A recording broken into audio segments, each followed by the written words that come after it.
வணக்கம் தலைவா, அனைவருக்கும் இனிய வணக்கம். இன்றைக்கி நம்ம இந்த வீடியோவில் இதை பற்றி பார்க்க போகிறோம் அப்படின்னு பார்த்தீங்கன்னா, டிஆர்பி மற்றும் பள்ளி கல்வித்துறையில் வந்திருக்க முக்கியமான தகவல்களை பற்றி இந்த வீடியோவில் முழுமையாக நாம் பார்க்கலாங்க. பட்டதாரி ஆசிரியர்களுக்கு உண்டான பணி தேர்வு தேர்வர்கள் ரொம்ப கடினம், அந்த மாதிரி ஒரு கருத்து சொல்லியிருக்காங்க. தேர்வர்கள் என்ன கருத்து சொல்லியிருக்காங்க அதை பற்றி தான் பார்க்க போகிறோம். தமிழகம் முழுவதும் காலியாக உள்ள பட்டதாரி ஆசிரியர் பணியிடங்களை நிரப்புவதற்கான எழுத்து தேர்வு 130 மையங்களில் ஞாயிற்றுக்கிழமை பிப்ரவரி 4 நடைபெற்றது. இதில் பல்லாயிரக்கணக்கானோர் பங்கேற்றனர். தேர்வு சற்று கடினமாக இருந்ததாக தேர்வர்கள் தேர்வு அறைக்கு வெளியே சொல்லிட்டு போயிட்டாங்க.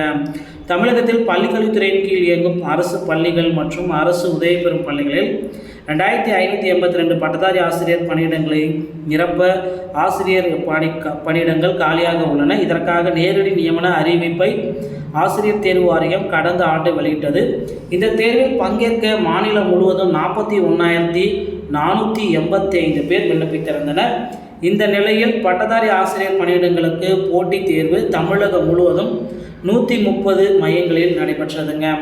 சென்னையில் 8 மையங்களில் நடைபெற்ற தேர்வில் 2000க்கும் அதிகமானோர் பங்கேற்றனர். முன்னதாக பட்டதாரி ஆசிரியர் தேர்வில் பங்கேற்ற பட்டதாரி ஆசிரியர் தேர்வர்கள் அனைவரும் தீவிர சோதனைக்கு பிறகே தேர்வு மையங்களுக்கு அனுமதிக்கப்பட்டனர். தேர்வில் முதல் பகுதியில் 30 கேள்விகள் அடங்கிய தமிழ் தகுதி தேர்வு 50 மதிப்பெண்களுக்கு நடத்தப்பட்டது. அதன் தொடர்ச்சியாக ஆங்கிலம், கணிதம், பாடம், அறிவியல், சமூக அறிவியல் ஆகிய பாடங்களை உள்ளடக்கிய தேர்வுகள் 150 மதிப்பெண்களுக்கும் நடத்தப்பட்டதுங்க. ஸோ மொத்தமாக 3.30 மணி நேரம் 30 நிமிடங்கள் நடைபெற்றிருந்த தேர்வில் பல்லாயிரக்கணக்கானோர் பங்கேற்றனர். தேர்வு சற்று கடினம் என்று குறிப்பிட்டிருக்காங்க.